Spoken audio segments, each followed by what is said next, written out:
Revelation 4675.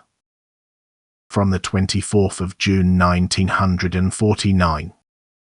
That day and hour knoweth no man. False prophets of the last days.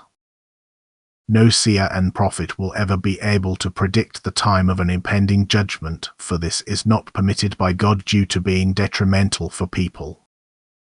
For this reason no person will ever be able to predict the day when a judgment comes upon people. Nevertheless, their attention shall be drawn to it, and so God proclaims through a human mouth, through seers and prophets, as soon as a judgment is approaching. The announcement of a judgment on its own should therefore be believed, but if a definite time of the judgment is given, the prophecy can rightfully be dismissed as wrong.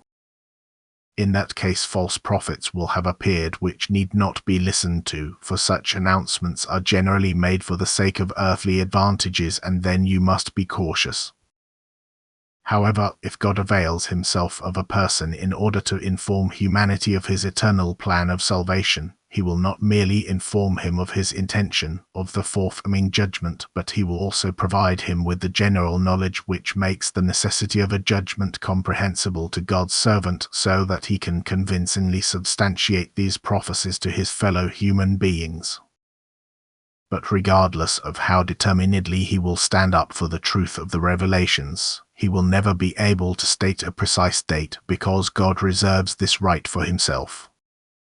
Nevertheless, each such revelation can be accepted as absolute truth, and time and again the Book of the Fathers will confirm that the announcements completely correspond to it. Consequently, the fulfillment of these announcements can be expected with certainty and the forthcoming judgment taken as established fact. Even so, humanity shall remain uncertain as to when God will manifest himself. However, it shall always be prepared, otherwise the announcements conveyed to people by God's love would defeat the purpose and the judgment would befall humanity suddenly and unexpectedly.